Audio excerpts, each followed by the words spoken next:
Bismillahirrahmanirrahim. Assalamualaikum warahmatullahi wabarakatuh. Alhamdulillahilladzi arsala rasulahu bil huda wa dinil haqq liyuzhirahu 'ala dini kulli wa kafa billahi shahida. Asyhadu an la ilaha illallah wahdahu la syarika lah wa asyhadu anna Muhammadan abduhu wa rasuluh.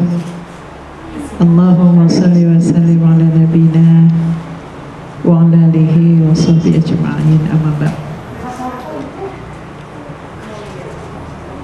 Jamaah kajian tahajud qaul insyaallah dirahmati Allah, bersyukur kepada Allah atas nikmat karunia Allah kita dipertemukan dalam majelis ilmu. Bersyukur kepada Allah Subhanahu wa taala atas nikmat Islam dan iman. Salawat serta salam semoga selalu tercurahkan kepada junjungan kita Nabi Muhammad sallallahu alaihi wasallam. Insyaallah pertemuan pekan kemarin kita sampai pada perasaan psikologis terhadap anak. Yang pertama kemarin adalah secara fitrah kedua orang tua pada dasarnya mencintai anak. Kemudian yang kedua, cinta kepada anak adalah anugerah Allah kepada hamba. Yang ketiga adalah membenci anak perempuan adalah perbuatan yang terkutuk. Nah, itu tiga bagian yang sudah kita sampaikan, yang sudah kita pahami pekan kemarin adalah bagian dari perasaan psikologis terhadap anak. Hari ini kita akan lanjutkan pada bagian keempat, insyaallah. Diingatkan kembali bahwa perasaan psikologis terhadap anak tidak lain adalah menampakkan apa yang ditanamkan oleh Allah dalam hati kedua orang tua berupa cinta, rasa cinta dan kasih sayang, perhatian, kelembutan yang telah diletakkan oleh Allah di hati kedua orang tuanya.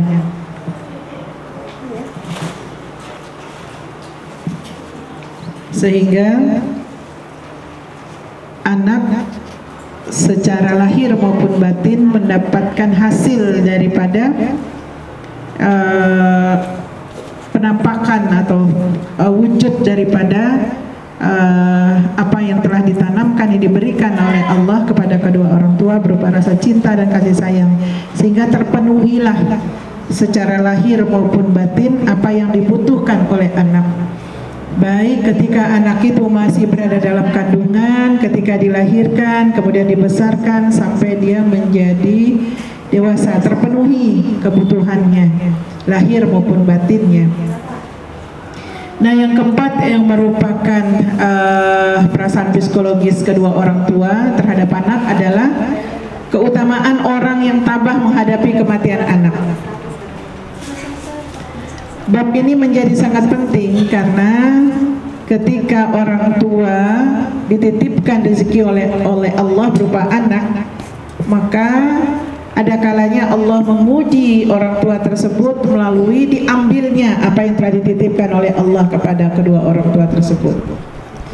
Jadi saat seorang muslim berada pada puncak keimanan dan memiliki keyakinan yang paling tinggi, yaitu mengimani ketetapan Allah yang baik atau yang buruk, itu bahwa segalanya itu datang dari Allah Subhanahu wa taala, maka akan menjadi kecillah berbagai ujian atau peristiwa yang dihadapinya.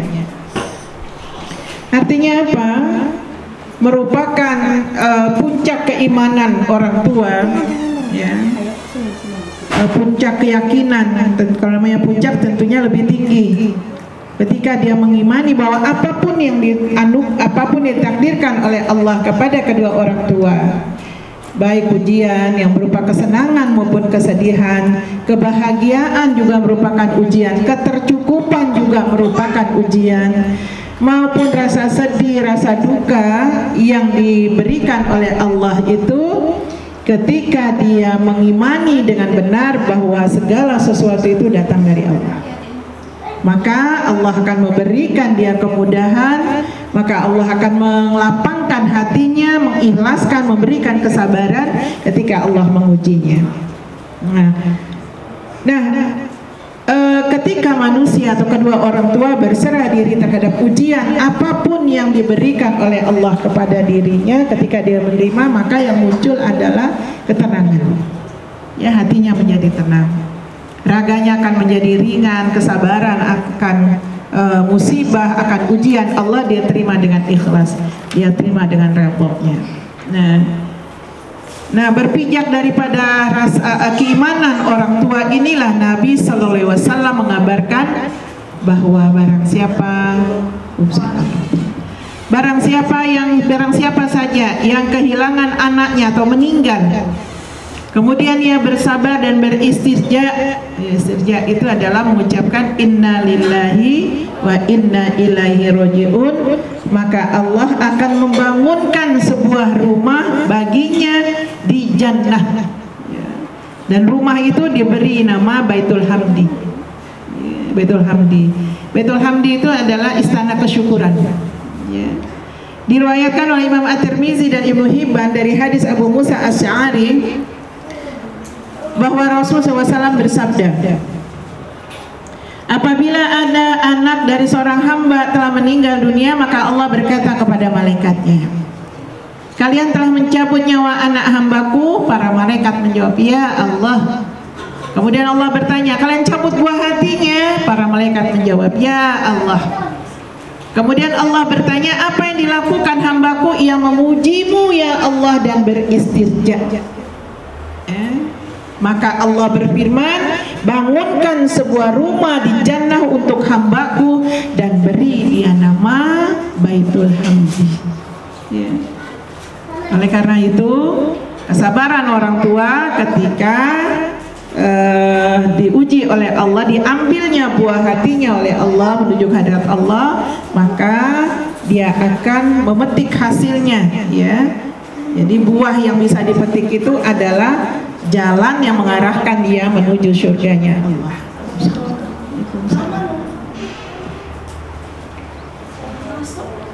Waalaikumsalam.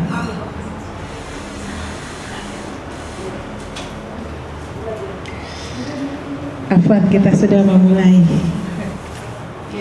Jadi itu hadis dari Rasulullah SAW. Kita ulangi secara singkat saja, bahwa keutamaan orang yang tabah ketika diberikan ujian oleh Allah berupa diambilnya buah hatinya, anaknya meninggal, ketika dia berbaik sangka kepada Allah, maka Allah akan memberikan rumah di jannahnya Allah. Kemudian Allah berfirman, berikan dia sebuah rumah yang diberi nama Baitul Hamdi atau rumah kesyukuran. Jadi ketika kita berbaik sangka kepada Allah, ketika kita diuji oleh Allah, kita berbaik sangka, sesungguhnya itulah puncak keimanan manusia. Apapun yang diujikan oleh Allah, apapun. Karena sejatinya ketika yang namanya ujian, seringkali kita menoleh itu hanya kematian, rugi, ya misalnya, kemudian diberi penyakit. Nah, kita seringkali mengatakan itu ujian. Padahal ketika kita bahagia, tercukupinya apa yang dibutuhkan oleh manusia, itu juga ujian. Mampu tidak kita bersyukur kepada Allah. Maka apa yang disampaikan oleh Rasulullah SAW, apabila ada anak dari seorang hamba telah meninggal dunia, maka Allah berkata pada malaikat, kalian telah mencabut nyawa anak hambaku. Para malaikat menjawab, ya. Kemudian Allah bertanya, kalian cabut buah hatinya? Ya, kata malaikat. Kemudian apa yang dilakukan hambaku? Para malaikat menjawab, sesungguhnya mereka memujimu dan beristirja. Mereka memujimu dan beristirja. Istirja itu maksudnya mengucap inna lillahi wa inna ilaihi raji'un. Maka Allah berfirman, bangunkan sebuah rumah di jannah untuk hambaku dan berilah nama Baitul Hamdi, atau disebut dengan istana kesyukuran. Nah, jadi itu ibu-ibu, ketika kita diuji oleh Allah, kita memuji Allah, subhanallah, ya, memuji Allah, Allahu Akbar. Kemudian kita beristirja, inna lillahi wa inna ilaihi raji'un. Ini khusus bagi orang tua yang meninggal anaknya. yang meninggal. Jadi kalau kita sabar diberi kita surga. Rupanya kesabaran seorang orang tua ketika anaknya sakit, ketika anaknya dikembali ke hadirat Allah, itu jalan dia menuju surga. Jadi tidak ada ceritanya dalam Islam itu orang tua itu akan merasa rugi. Tidak ada ceritanya orang tua itu stres kalau anaknya diambil, karena pada dasarnya itu semua adalah titipan Allah. Jadi dia stres terus mengingat anaknya, ya. Ada saya melihat seorang ibu yang sangat kehilangan sekali anaknya, anak yang sudah anaknya cantiknya, kemudian memiliki status secara akademik itu tinggi, ya. Sudah memiliki keluarga, kemudian Allah memanggil kembali ke hadirat Allah itu. Putri beliau itu dalam keadaan sakit dipanggil oleh Allah dan beliau masih terngiang-ngiang. Ya, apakah itu bentuk ketidakikhlasan? Bisa jadi, ya. Jangan mengingat-ingat, karena ketika kita terpuruk dengan kondisi ketika kita diuji oleh Allah, bisa jadi kita belum ikhlas. Nah, padahal ketika kita ikhlas menerima berbaik sangka pada Allah, inilah yang membuka jalan kita menuju surganya Allah. Bayangkan kita disiapkan rumah, padahal Allah memanggil anak kita mengambil kembali apa yang telah dititipkan oleh Allah kepada kita. Seorang sahabat ketika menuju medan pertempuran, istrinya solehahnya luar biasa, ya. Pada suatu saat anaknya meninggal. Kemudian si istri ini begitu pulang bertempur dari medan perang, sang suami masuk ke rumah biasa-biasa saja, tidak menangis, tidak apa, dilayaninya suaminya dengan baik, mandi, diberikan makanan, tidak diberitahukan di dalam kamar itu ada jenazah anaknya. Begitu sabarnya, ya Bu, ya. Kemudian ketika selesai mereka malam hari, kemudian sang istri bertanya, wahai suamiku, bagaimana pendapatmu kalau ada seorang menitipkan barang kepadamu? Apa yang ketika orang itu datang mengambil barang yang dititipkannya, apa yang kau lakukan suamiku? Maka suaminya mengatakan, tentu aku akan mengembalikan, kan itu titipan. Demikian pula halnya, Allah sudah menitip kepada kita anak kita, tetapi ketika Allah mengambil, maka kita harus memberikannya. Sesungguhnya putrimu sudah meninggal. Itu disampaikan itu setelah selesai hubungan suami istri. Maka sang suami ini menangis, kemudian menyampaikan itu kepada Rasul, diceritakan.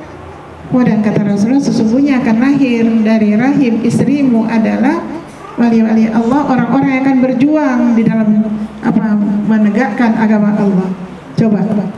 Nah, ibu-ibu insyaallah dirahmati Allah. Oleh karena itu sabar, ya, akan mengeluarkan buah yang bisa dipetik oleh pemilik dan penjaganya pada suatu hari ketika tidak ada lagi bermanfaat harta dan segala sesuatunya. Buah itu bisa kita petik, buah kesabaran kita, buah berhusnuzon kita kepada Allah akan takdir yang diberikan oleh Allah. Diriwayatkan oleh Bukhari dan Muslim dari Abu Sa'ad Al-Khudri radhiyallahu anhu bahwa Nabi sallallahu alaihi wasallam pernah berkata kepada seorang wanita, siapa di antara kalian yang telah kehilangan atau meninggal 3 orang anaknya, melainkan mereka anak-anaknya itu akan menjadi penghalangnya dari neraka jahanam. Coba, ini sabda Rasulullah. Itu tadi satu anaknya meninggal, orang tuanya sabar, maka Allah akan menyiapkan Baitul Hamdi. Tapi dalam hadis yang lain, siapa di antara kalian, ini hadisnya kepada wanita, siapa di antara kalian telah kehilangan atau meninggal 3 orang anaknya, melainkan mereka akan menjadi, anak-anaknya itu akan menjadi hijab, ya, penghalang, ya, penghalang antara kedua orang tuanya dengan siksa neraka jahanam. Kemudian seorang wanita berkata, bagaimana kalau hanya 2 yang meninggal ya Rasulullah? Demikian juga jika 2 yang meninggal, jawab Nabi. Coba, padahal Allah itu memanggil kembali kehadiran Allah itu yaitu buah hati kita yang sudah dibesarkan di dalam kandungan, ya, kemudian dilahirkan, dididik, setelah mentas, setelah menjadi orang, tiba-tiba Allah memanggilnya.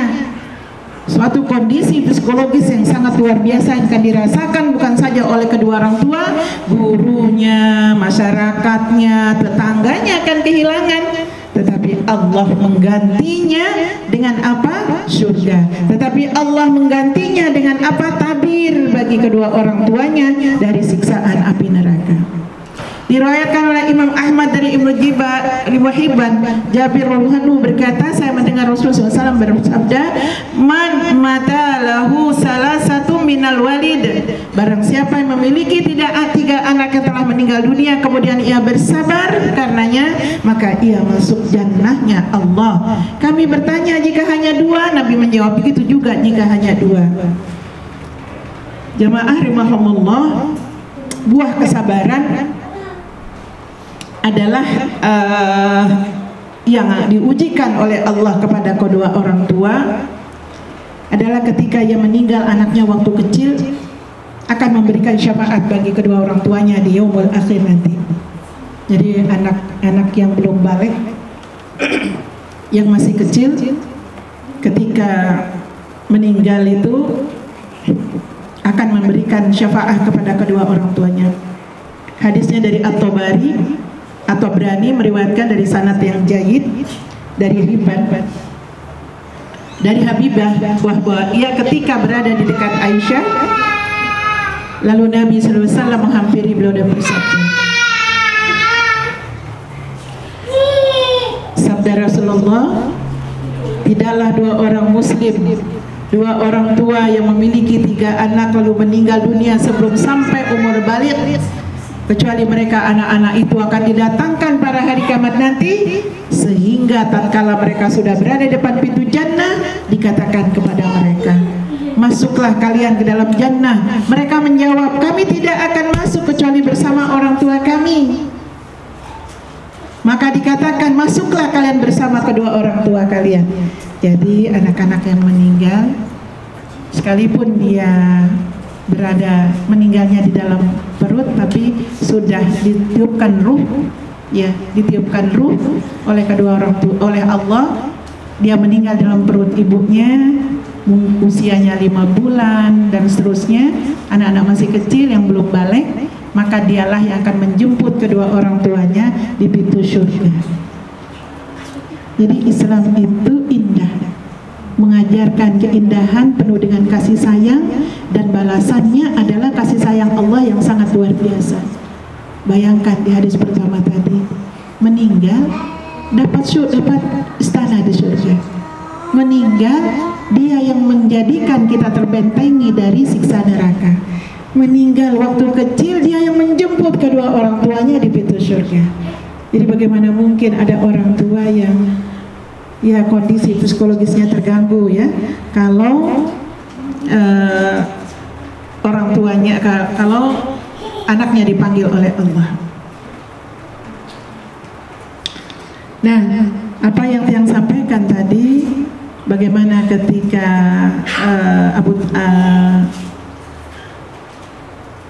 ada teladan yang diceritakan bahwa ketika Abu Talha anaknya dipanggil karyat Allah tadi itu, ya. Jadi Ummu Sulaim itu istri beliau itu dengan begitu sabar menerima ketika Allah mengujinya berupa anaknya yang meninggal, ya. Jadi dalam sebuah riwayat itu, dalam sirah dijelaskan bahwa Abu Talha ketika selesai berkumpul dengan istrinya, ya, kemudian baru disampaikan bahwa sesungguhnya apa yang dititipkan oleh Allah itu sudah diambil lagi, menjadi kecewalah Abu Talha itu. Tetapi apa doa Rasulullah SAW? Semoga Allah memberkahi malam kalian berdua, ya. Rasulullah SAW bersabda, ya Allah berilah berkah kepada mereka berdua. Maka lahirlah Ummu Sulaim ini melahirkan anak yang diberi nama Abdullah oleh Rasulullah SAW. Kemudian anaknya Abdullah ini 7 orang anaknya semuanya pandai baca Al-Quran, ya. Inilah keberkahan yang diberikan oleh Allah atas 2 hamba Allah yang bersabar menerima ujian Allah. Itu hal keempat, ya, dari kondisi psikologis orang tua terhadap anak. Yang kelima adalah memprioritaskan urusan Islam daripada kecintaan kepada anak. Bagaimana ulama menjelaskan tentang memprioritaskan urusan Islam daripada kecintaan kepada anak. Jamaah rahimahumullah, apabila hati kedua orang tua atau kita menjadi orang tua, menjadi orang tua itu memiliki hati perasaan yang jujur, mencerminkan perasaan yang jujur. Berupa apa? Rasa cinta, kasih sayang kita kepada kepada anak kita. Maka kasih sayang itu jangan sampai menghalangi jihad kita untuk jalan Allah, ya. Jadi lebih kita memprioritaskan urusan Islam daripada kecintaan kita kepada anak. Contohnya urusan-urusan dalam kehidupan beragama kita apa? Ibadah, ya. Seringkali misalnya ibu-ibu muda yang masih punya anak, ya. Misalnya anak baru belajar makan, biasanya kan kesana kemari. Kalau ibu sudah tahu waktu zuhur, masuknya waktu zuhur itu jam 12.10 atau jam 12.15, maka jangan beri makan anak jam 12 dong, karena kita akan sholat, ya. Maka itu dikondisikan, diajarkan kondisi itu ketika anak mulai belajar makan itu, kondisikan makannya, jam makannya. Jangan kita disibukkan untuk urusan anak sementara waktu sholat hampir masuk. Berarti nanti anak yang diurus waktu sholatnya menjadi keteter, kan? Ya. Nah, bagaimana urusan-urusan agama itu yang dipahami oleh generasi pertama dari kalangan sahabat Rasul SAW yang mengikuti jejak beliau dengan baik. Mereka berjihad, ya, mereka berdakwah, tidak lain adalah untuk memuliakan Islam, tidak lain adalah untuk mewujudkan bagaimana Islam itu menjadi tersebar di mana-mana. Jadi ketika urusan jihad, orang tua itu lebih anaknya, ya. Karena ini ibu yang paham terhadap agama, ya. Walaupun anaknya meninggal di medan perang, dia justru bersyukur, ya. Tidak apa-apa, meninggal satu masih ada anakku. Begitu kalau orang tua yang paham. Nah, kita belum sampai ke situ mungkin, belum sampai keimanan kita karena memang kondisinya tidak perang. Tetapi untuk hal-hal yang sifatnya fardu, sudahkah kita betul-betul menegakkan keislaman kita dengan kecintaan kita kepada anak itu mengalahkan, ya, mengalahkan kecintaan kita untuk urusan agama kita. Ibu-ibu insyaallah dirahmati Allah.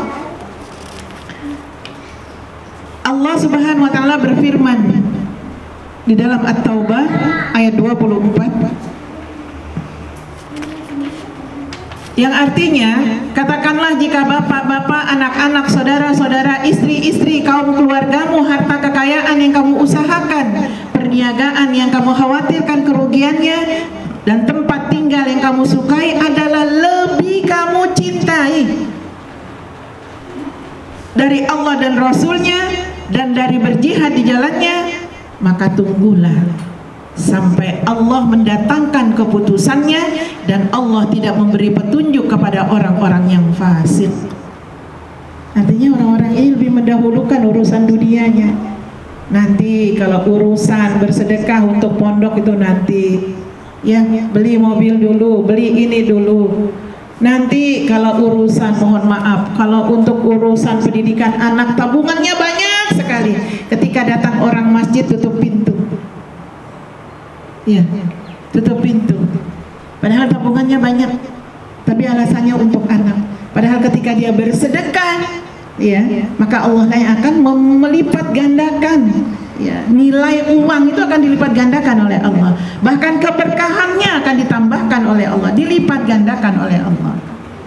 Maka jika Allah bersumpah, jika bapak-bapak kamu, anak-anak kamu, saudara kamu, istri kamu, harta-harta kamu, perniagaan kamu lebih kamu cintai, artinya dunia, maka tunggulah, tunggu kata Allah, sampai Allah mendatangkan keputusannya. Saudara-saudaraku insya Allah dirahmati Allah, ada perkataan mulia yang pernah disampaikan Imam Asy Syahid Hasan Al-Banna tatkala beliau menginspeksi para pemuda yang berdakwah kepada Allah di setiap kejadian dan kondisi. Saat beliau akan melihat urusan tersebut, anaknya yang bernama Saiful Islam itu jatuh sakit keras, ya, sampai merenggut nyawanya. Maka berkatalah sang istri kepada beliau, sekiranya engkau bisa menyempatkan dirimu untuk tinggal sejenak bersama anakmu, bersamaku, bersama aku dan anak-anakmu, di samping anakmu yang sedang sakit. Ini ada penyesalan rupanya dari istrinya, ya. Karena imam kita ini adalah imam yang sangat-sangat memperhatikan bagaimana mempersiapkan para pemuda untuk segera terjun ke medan jihad. Sampai-sampai beliau itu tidak sempat untuk melihat kondisi anaknya yang sedang sakit, sehingga keluarlah perkataan istrinya, ya, sekiranya engkau menyempatkan tinggal sejenak bersama kami dan duduk di samping anakmu yang sakit. Perkataan istrinya itu, mungkin anakmu tidak akan mati maksudnya. Beliau menjawab sambil membawa tas di tangannya, jika Allah menganugerahkan kesembuhan kepada anakku, maka segala puji bagi Allah atas pemberiannya.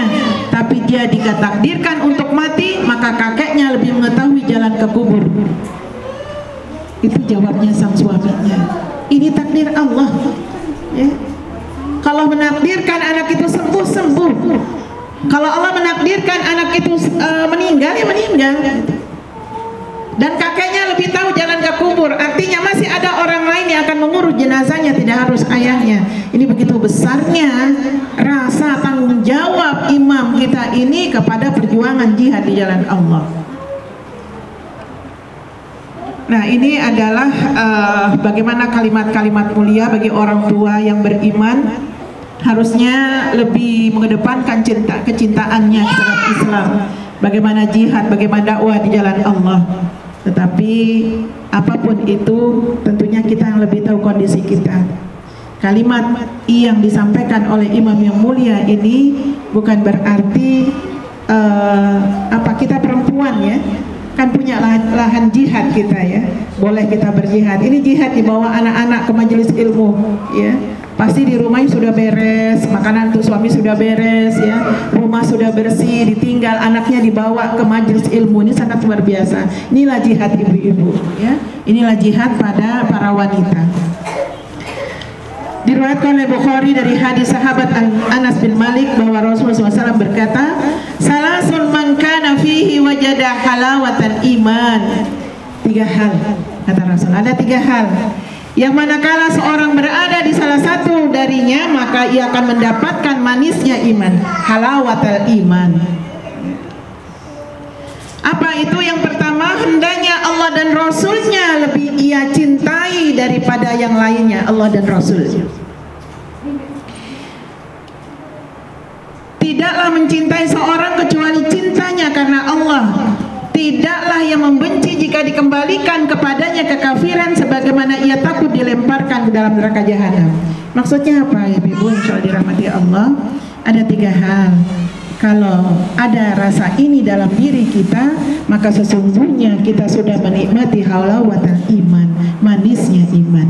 Yang pertama adalah ketika kita mencintai Allah dan Rasulnya lebih dari segala-galanya, termasuk berlebihan mencintai dunia, berlebihan mencintai anak, saking sayangnya sama anaknya, bela-belain tidur dengan anaknya, nyusuin sampai hilang lenyap waktu sholatnya.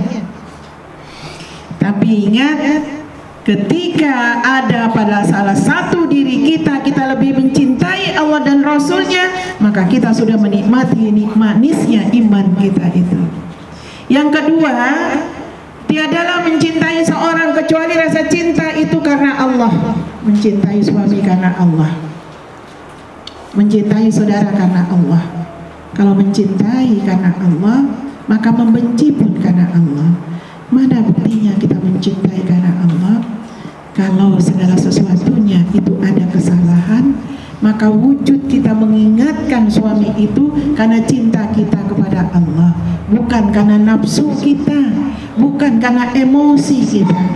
Ketika kita membenci karena Allah, karena ada sesuatu yang dilakukan oleh saudara kita dan itu melanggar aturan Allah, maka bukti cinta kita kepada dia membenci apa yang dia lakukan dengan cara apa? Menasehati dia. Maka ketika ada tiga hal, salah satunya dalam diri kita, yang pertama mencintai Allah dan Rasulnya melebihi segala-galanya, mencintai karena Allah, dan membenci ketika dia kembali kepada kekafiran, sama halnya ketika dia benci atau takut dilemparkan ke dalam neraka jahanam. Dirahmati Allah, ketika Rasul SAW berkata, sesungguhnya ini Umar bin Khattab ya, berkata kepada Rasul SAW, sesungguhnya engkau wahai Rasulullah adalah orang yang paling aku cintai daripada segala sesuatu kecuali diriku yang berada di antara kedua sisiku. Beliau menjawab, tidaklah beriman salah seorang di antara kamu sebelum ia mencintai aku lebih daripada dia mencintai diri mereka sendiri. Coba Umar mengatakan, Rasulullah, aku cinta kepadamu melebihi cintaku daripada segala sesuatu kecuali diriku berada di antara kedua sisiku. Artinya dia masih mencintai dirinya. Tapi kata Rasulullah, belum sempurna cintamu, karena kamu masih mencintai dirimu sendiri.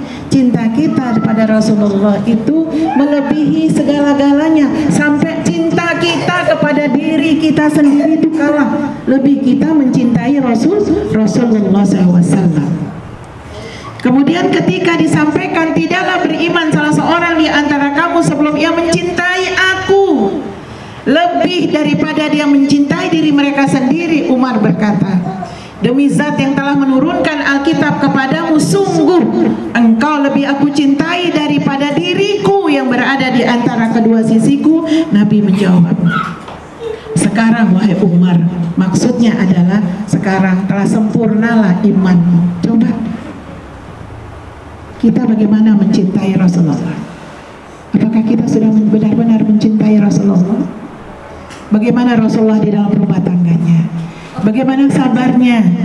Bagaimana kasih sayang Rasulullah kepada cucunya?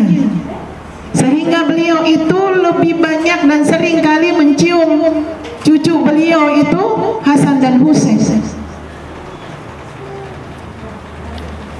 Beliau itu ketika dibawakan seorang anak berada di pangkuan beliau, kemudian beliau kencing, ya, kencing bayi itu direbut oleh ibunya, saking merasa kurang enak sama Rasulullah. Tapi Rasulullah melarang, jangan. Coba, saking sayangnya kepada anak-anak, beliau sering mencium cucunya, sampai ketika beliau sujud dalam sebuah riwayat, dia biarkan dulu Hasan dan Husain berada di punggung beliau yang mulia sampai cucunya itu turun dari punggungnya, baru beliau bangkit dari ruku, dari sujudnya. Nah, kalau kita bagaimana? Apa yang kita lakukan? Mungkin dikurung dulu anaknya untuk sholat, ya. Mungkin dititip dulu anaknya di tetangga, ya. Ya. Jadi kembali tadi bahwa sekarang wahai Umar, maksudnya sekarang telah sempurnalah iman.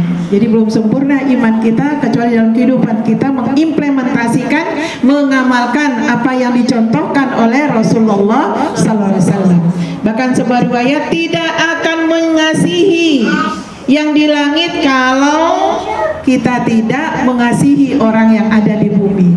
Apa maksudnya? Sering-sering mencium anak-anak, karena itu yang dilakukan oleh Rasulullah. ketika lewat para sahabat, ada seorang laki-laki melihat bagaimana Rasulullah memperlakukan anak-anak kecil, menciumnya, merangkulnya. Kemudian laki-laki itu berkata, sungguhnya aku memiliki anak tapi aku tidak pernah menciumnya. Maka sabda Rasulullah, bagaimana yang di langit akan mengasihimu karena kamu tidak mengasihi yang kecil. Jadi sayanglah kepada yang kecil, sering-sering mencium, ya. Hormat kepada yang lebih tua usianya daripada kita, karena beliau lebih dulu melakukan amal kebaikan.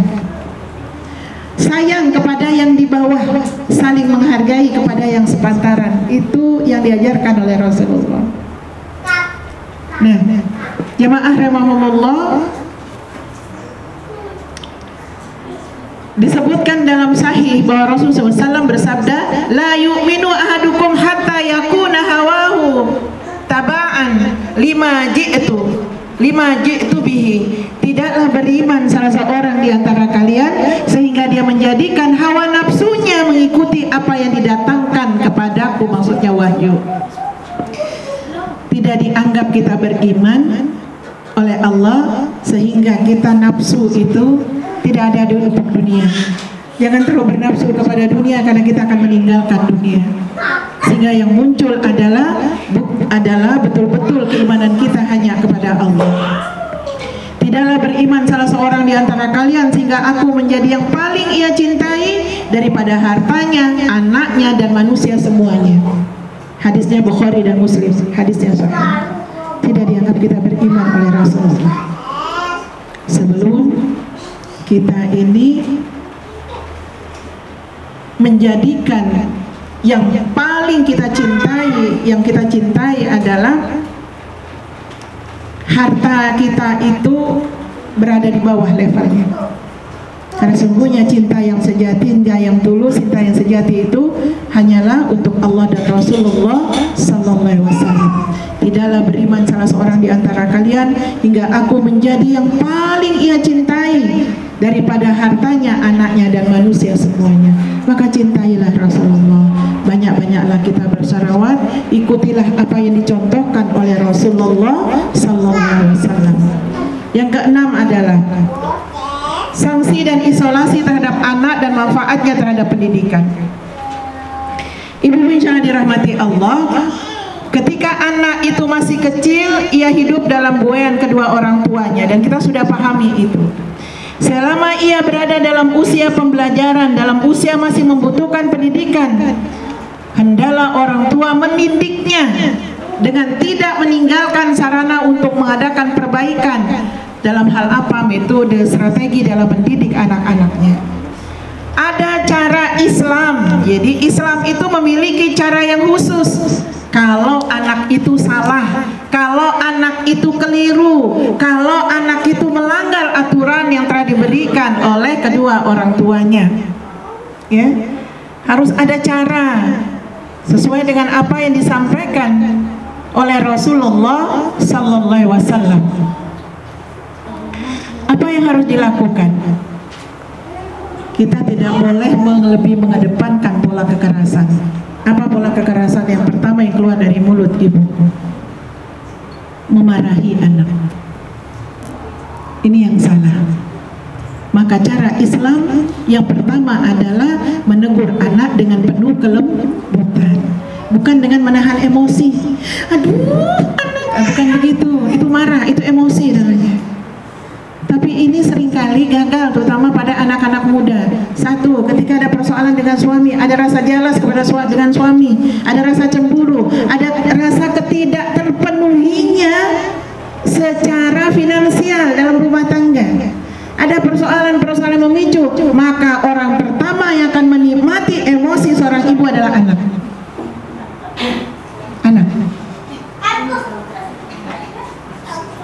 Jadi kalau orang tua berada pada kondisi psikologis, yang akan menerima pertama kali yang akan menjadi korban adalah anak. Maka Islam mengajarkan kalau anak keliru, kalau anak salah, munculkan dengan penuh kelembutan. Tapi kalau dengan kelembutan itu masih saja tidak bisa, ya, kita sudah menegur anak, ya. Coba ilmu psikologis itu jangan terlalu banyak melarang anak dengan kata tidak dan jangan.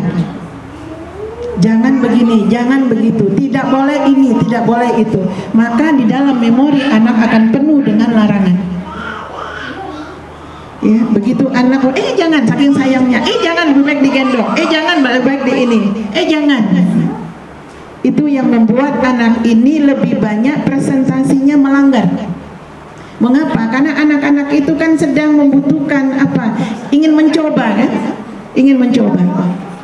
Tetapi karena orang tua sudah banyak memori jangannya, menanamkan di dalam memori anak jangan dan tidak boleh, maka yang muncul apa? Anak itu biasanya lebih banyak nekatnya. Ini untuk urusan-urusan tertentu.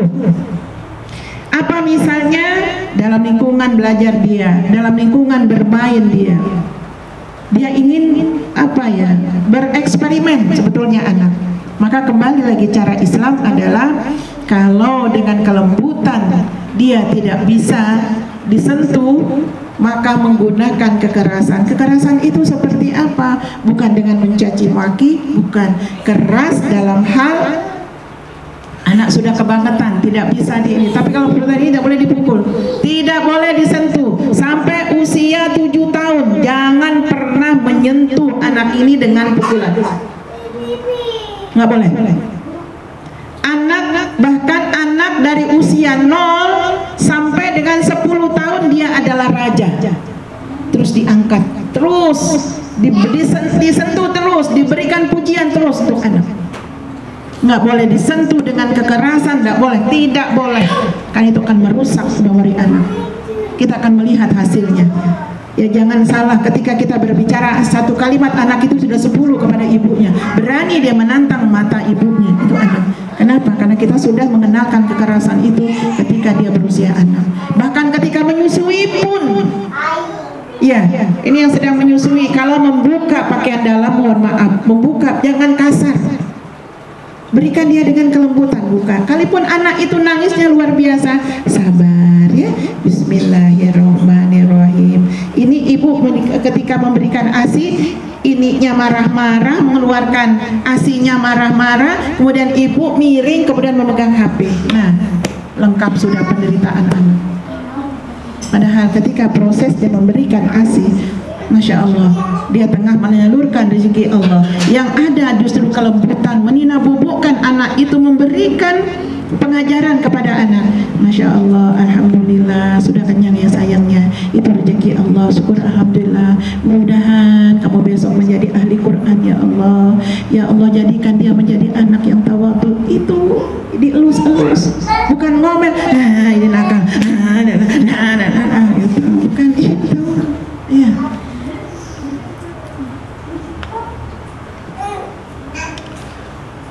Ada beberapa tahapan dalam perbaikan yang sesuai dengan tuntunan sunnah Rasul SAW dan teladan para sahabat agar kita mengetahui metode Islam dalam melakukan perbaikan dan pendidikan. Ya. Hadis dari Bukhari dan Muslim dari sahabat Umar bin Abi Salamah radhiyallahu anhu, ia berkata, aku adalah salah seorang anak yang berada di bawah asuhan Rasul SAW. Pada waktu itu tanganku mengulur ke arah makanan di meja makan. Melihat apa yang dilakukan, Nabi berkata kepadanya, hai gulam, wahai anak kecil, sebutlah nama Allah, makanlah dengan tangan kananmu, dan makanlah apa yang paling dekat denganmu. Ini ya yang dilakukan oleh Rasulullah, pendidikan, model pendidikan Rasulullah di meja makan. Ya gulam, jadi selalu anakku, jangan memberikan nama-nama panggilan yang jelek. Lo bontet, lo dekil, lo krempeng, lo, itu nggak boleh. Itu doa. Nakal, jangan ke situ, nakal, jangan, nggak boleh. 40 kali diulang ya, nakal anak itu jadinya. Ya. Tapi Rasulullah memberikan cara, metode pembelajaran kepada kita dalam mendidik Ya gulam, wahai anak kecil, ya, wahai permataku, wahai anakku, wahai solehah, wahai solehku, janganlah makanlah dengan tangan kananmu, makanlah apa yang ada di depanmu. Tidak ada kata tidak di situ. Tidak ada kata tidak, ya. Jangan makan apa yang jauh dari tempatmu, kan tidak. Makanlah dengan tangan kananmu, makanlah apa yang ada di depanmu. Bahasanya beda. Dalam hadis lain cara mendidiknya Rasulullah diriwayatkan oleh Bukhari dan Muslim dari hadis Sahal bin Sa'ad radhiyallahu anhu, Nabi SAW bersabda, Rasul SAW membawa minuman lalu meminumnya, sedangkan di sebelah kanannya ada seorang anak kecil dan di sebelah kirinya ada orang tua. Kemudian Rasul SAW berkata kepada anak kecil ini, coba caranya, coba meminta izin. Apakah engkau izinkan aku untuk memberi mereka? Ini caranya halus sekali. Kemudian anak itu berkata, tidak, demi Allah, aku tidak akan mengutamakan seorang dengan bagianku darimu. Anak kecil ini tidak mau airnya itu diberikan, air dari tangan Rasulullah itu diberikan oleh Rasulullah kepada orang yang lebih tua. Nggak mau anak kecil ini, nggak mau. Tapi saking hebatnya Rasulullah, begitu menghargainya anak kecil, izin kepada anak kecil. Wahai anak kecil, apakah engkau izinkan aku kalau aku memberikan minuman? Rasulullah kan sedang minum nih. Nah, minuman beliau itu mau diberikan, ada anak kecil, ada orang tua. Nah, kalau kita lebih menghargai orang tua, kan dikasih aja orang tua. Ngapain minta ke anak kecil minta izin, kan? Tapi inilah adab Rasulullah, akhlak Rasulullah yang diajarkan kepada kita dalam mendidik anak. Minta izin. Tapi anak ini mengatakan apa? Tidak, demi Allah, aku tidak mengutamakan seseorang dengan bagianku darimu. Jadi anak kecil ini pertahankan haknya. Karena ini Rasulullah yang memberikan minuman, betapa berkahnya. Anak ini tidak mau orang tua yang didahulukan daripada dirinya. Nah, ibu-ibu insyaallah dirahmati Allah, ini ada cara mendidik yang kedua, bahwa kalau ada apa-apa, ada anak kita, ada orang lain, minta izin. Contoh ini, ketika kita sedang berbicara dengan anak, jangan menyakiti hati anak. Jangan mengambil waktu kita berbicara dengan anak hanya untuk tetangga. Tok tok tok, atau ada HP, ada panggilan masuk. Kita sedang berbicara dengan anak, kita sedang bermain, kita sedang berbicara dengan anak kita, dengan cucu kita. Kalau ada HP masuk, minta izin. Sebentar ya Lia, sebentar. Ada tamu, sebentar ya nak ya. Ini ada tetangga mau nelpon, ada yang mau bicara sama Umi. Sebentar sayangnya. Itu caranya. Kalau kita orang tua kan beda. Sana ada keluar main sana. Dia ngomong ada tamu. Aduh ya Allah, kasihan anak-anak ya. Ayo dia main dunia mereka mereka sedang main sama ibunya. Tapi kalau kita kedatangan tamu, boleh kita main nanti ya. Iya, sekarang kamu di kamar dulu ya. Nah, ini adab yang diajarkan oleh Rasulullah. Nah, kita sudah seperti itu tidak? Bahkan kita merampas hak anak. Sedang nyusuin anak pun ketika telepon masuk, tidak dihiraukan anaknya, teleponnya yang diangkat. Ini fatal. Adapun yang berkaitan dengan tindakan boikot anak diriwayatkan oleh Bukhari dan Muslim bahwa Abu Sa'id Al-Khudri radhiyallahu anhu berkata, Rasul SAW melarang melempar anak dengan telunjuk dan ibu jari. Hadisnya sahih. Melarang melempar anak dengan telunjuk dan ibu jari. Beliau bersabda, sesungguhnya lemparan itu tidak akan mematikan buruan dan tidak pula akan melukai musuh, tetapi ia dapat mencungkil mata dan mematahkan gigi. Dan dalam sebuah riwayat lain dikatakan bahwa sungguhnya Rasulullah melarang bermain lempar batu, dan beliau bersabda, sesungguhnya ia tidak akan dapat membunuh buruan. Kemudian anak itu kembali bermain, maka ia berkata, aku memberitahukan kepadamu bahwa Rasulullah telah melarangnya, namun engkau terus bermain lempar batu. Aku tidak akan mengajakmu berbicara selamanya. Ini maksudnya apa? Rasulullah SAW melarang melempar anak dengan telunjuk dan ibu jari. Menunjuk anak. Ini kan keras ya. Ini berbeda dengan hadis yang di bawahnya. ya, melempar, ya, bermain lemparan dengan batu. Kalau yang pertama ini hadisnya adalah melarang anak itu langsung menunjuk begitu ya. Ini kondisi psikologis ya. Iya. Akan kamu coba kalau kita mengatakan kamu dengan marah, apa yang terjadi? Telunjuk ini sangat luar biasa pengaruhnya secara psikologis. Ya. Jadi ada gestur, ada bahasa tubuh ibu orang tua yang harus diperhatikan. Ya, harus perhatikan.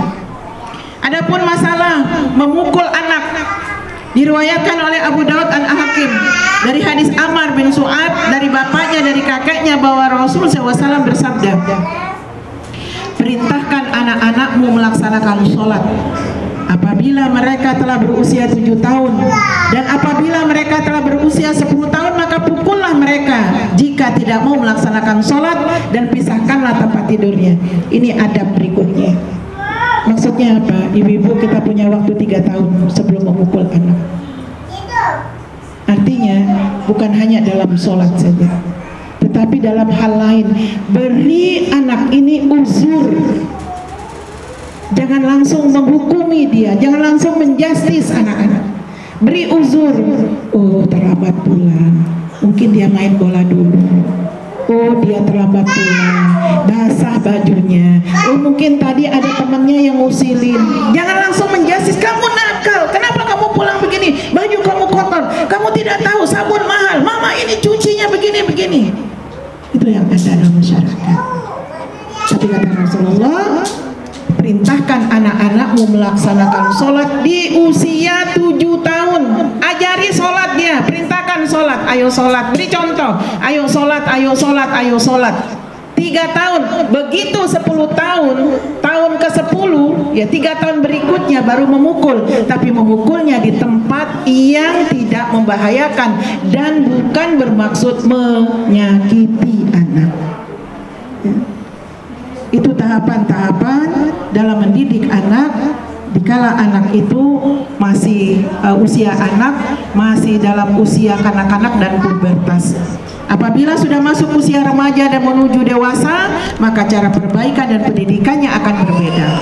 Nah, jamaah rahimahumullah, ini hal yang keenam ini banyak memberikan kepada kita tahapan-tahapan pendidikan dalam Islam yang langsung diajarkan oleh Rasulullah SAW. Demikian materi kita. Setelah ini mungkin ada sharing dan tanya jawab. Silakan.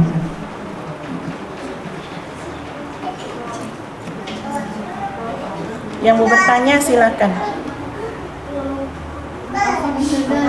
Ada pertanyaan dari live. Oke, silakan. Bismillah, Ustazah, aku ada izin bertanya, bagaimana caranya menghadapi anak usia 9-10 tahun yang susah sekali untuk melaksanakan sholat? Mohon nasihatnya Ustazah, jazakallahu khairan. Bismillahirrahmanirrahim. Jamaah rahimahumullah, sebelum saya menjawab, kemarin saya mengisi di sebuah masjid, di sebuah pemukiman, masjidnya besar.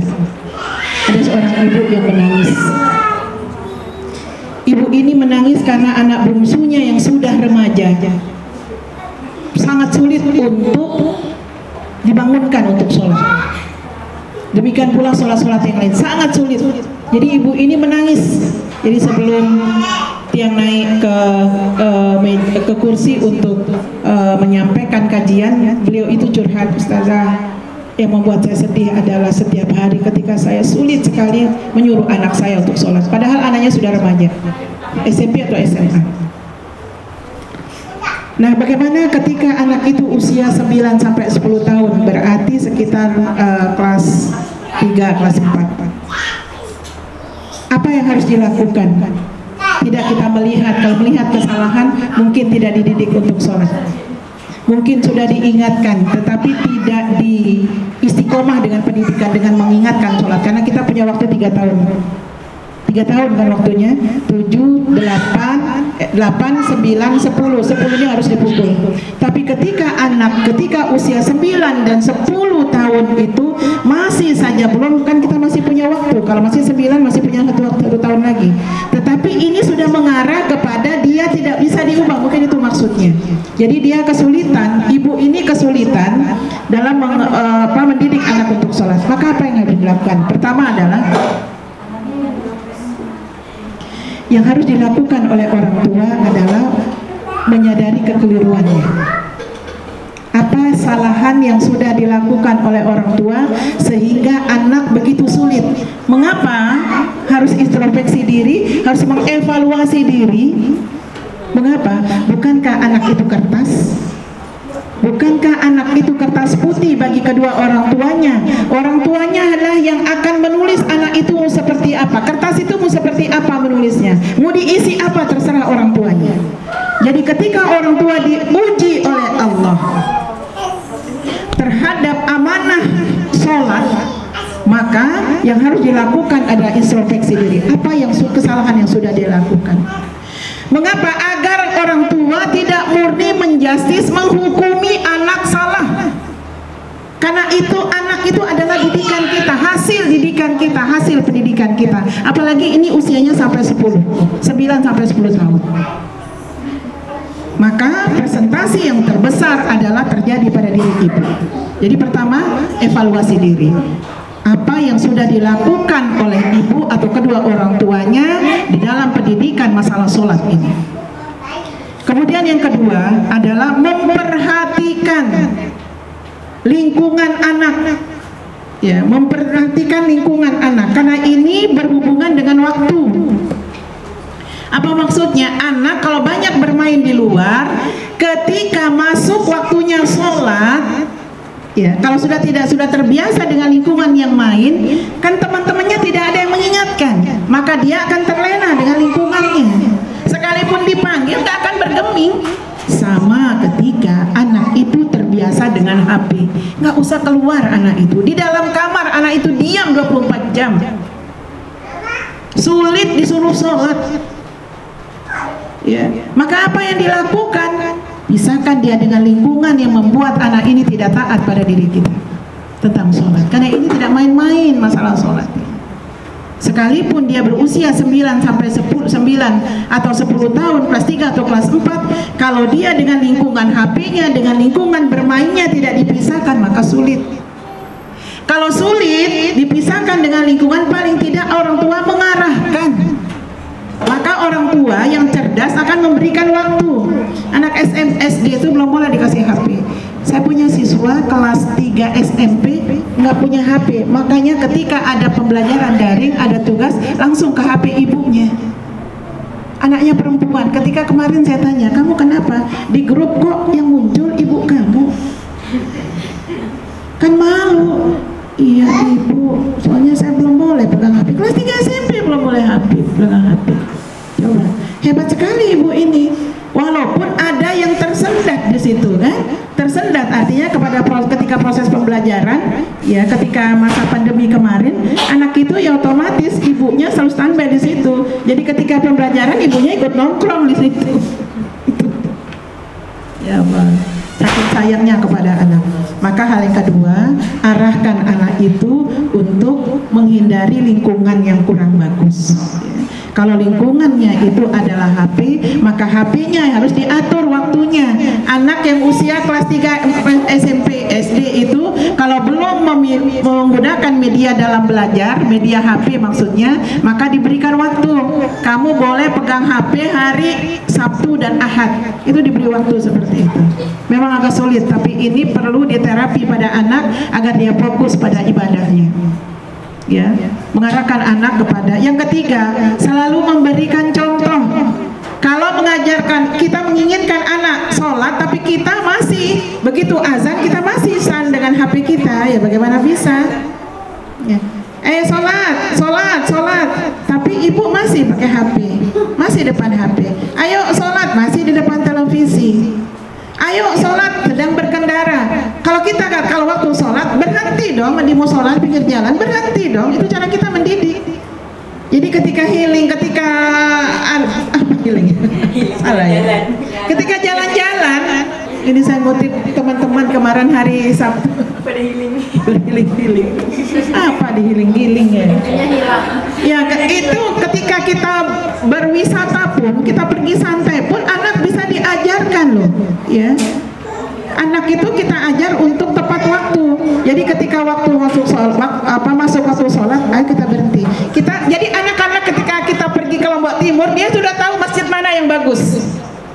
Itu anak-anak sudah terbiasa perjalanan. Di situ ya, soalnya kemarin waktu di pompa bensin yang itu kurang bagus, di musola yang itu bagus loh. Ketika pergi sebelah kiri, ketika pulang sebelah kanan.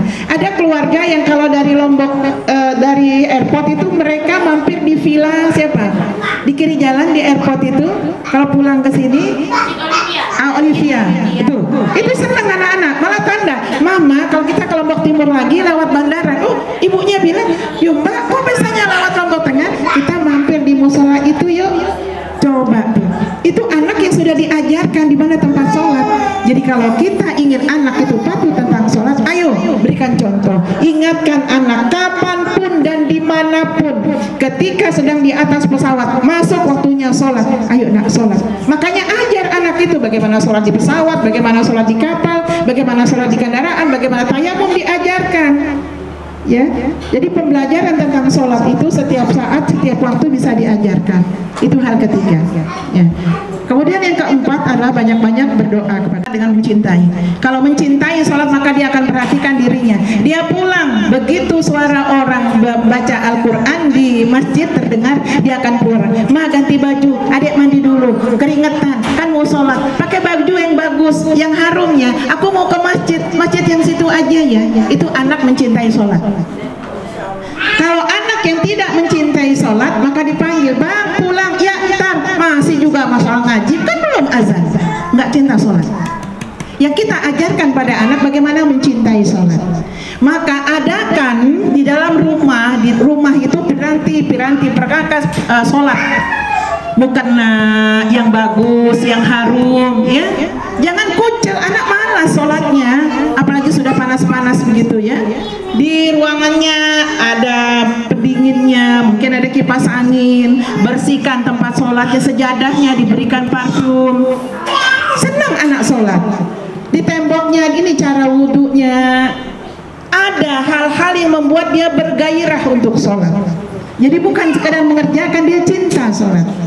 Ya, karena ada piranti-piranti, ada alat-alat, ada media yang kita siapkan agar dia mencintai. Dia kangen sholat. Kenapa? Karena kalau sholat, kalau pas dia lagi berkeringat, ibunya, ayo kakak, sudah azan, ayo sayang mandi dulu. Dia senang mandi. Ma aku lagi demam, dilap aja. Yang penting aku baju bagus ya. Sudah kita siapkan kukunya, mukenanya yang bagus, yang harum.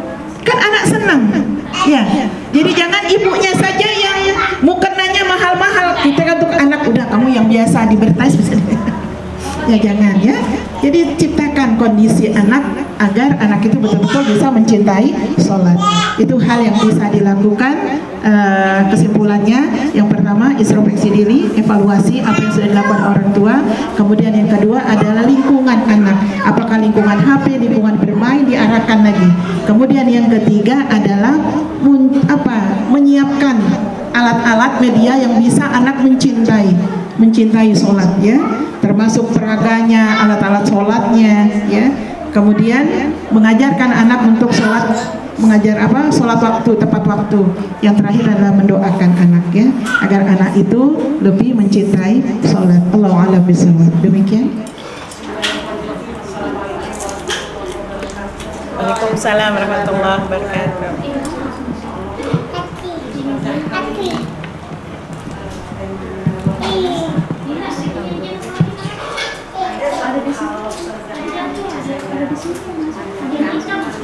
Karena ini saya beberapa waktu lalu kedatangan tamu, kedatangan tamu langsung membawa anaknya.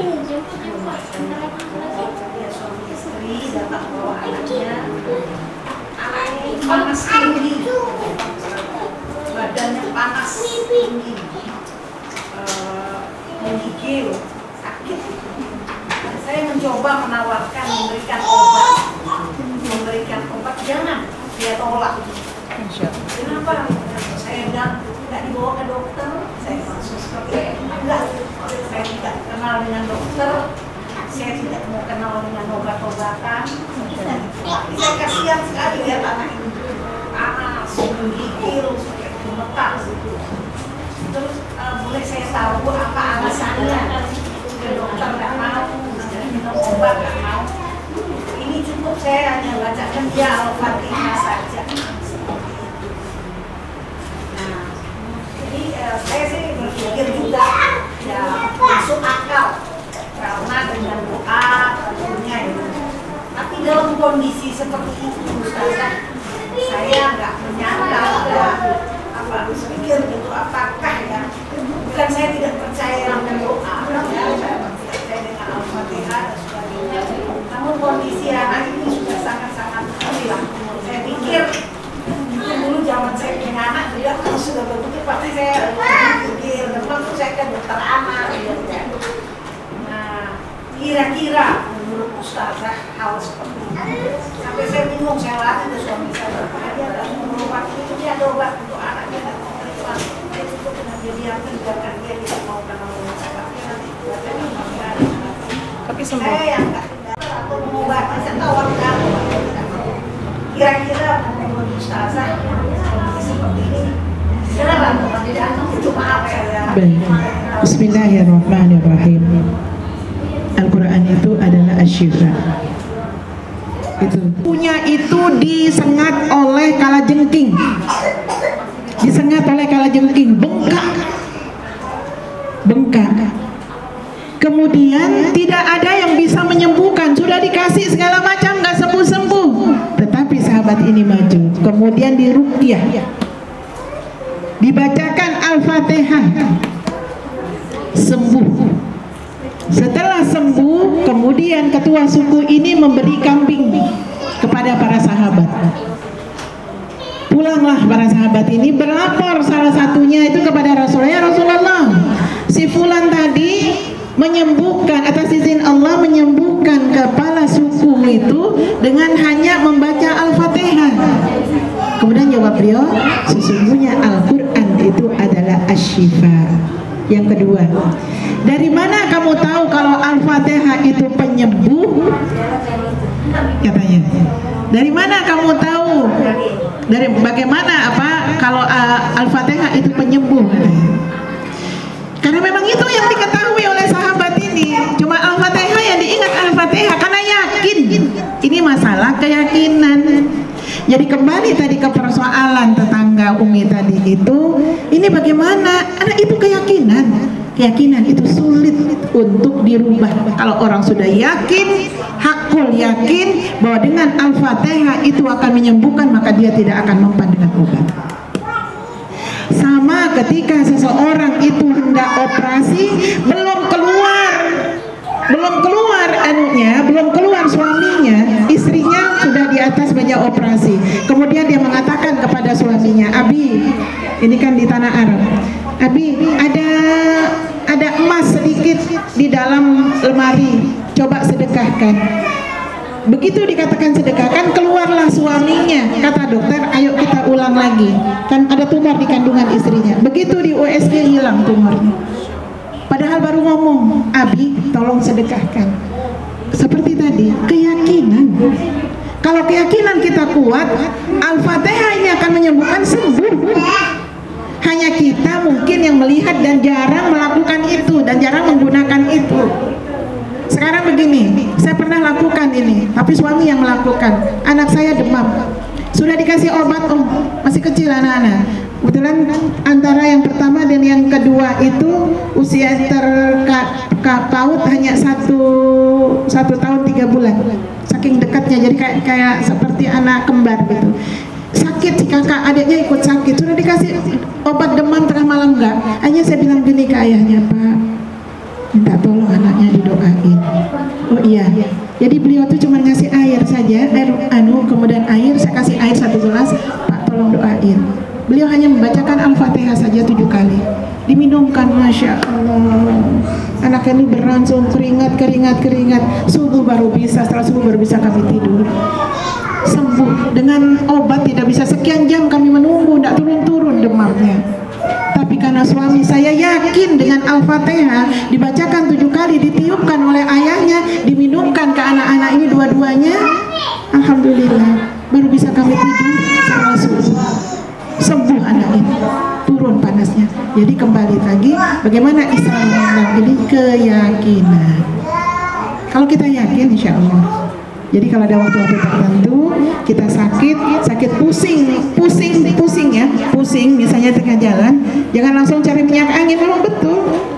Coba introspeksi diri, istighfar ya, bacain apa di badan kita. Kalau panas, bahkan kata Rasulullah, panas itu kan sebagian dari api neraka ya, panas yang di tubuh hamba Allah itu. Jadi kalau para sahabat itu tidak minum obat, cukup mengelus badannya itu dengan membaca Al-Fatihah atau Allahumma rabban nas alibil basras wasbi antas syafi la shifa'a shifa'uka la yughadiru saqaman. Itu saja sembuh. Jadi jawaban singkatnya adalah masalah keyakinan. Kalau kita yakin, memang harus yakin bahwa asy-syifa, bahwa Al-Quran itu adalah asy-syifa. Tetapi dunia sekarang, Al-Quran itu kan banyak ilmunya, banyak ilmu kedokteran di situ. Bagaimana kulit, ya, bagaimana jantung. Nah, itulah butuhnya obat. Ya, jadi kalau orang sudah melakukan itu dan yakin, ya silahkan. Tapi kalau kita yang jarang melakukan itu, jangan coba-coba. Karena anak step sekian derajat kan bisa step. Nah, itu yang kita khawatirkan.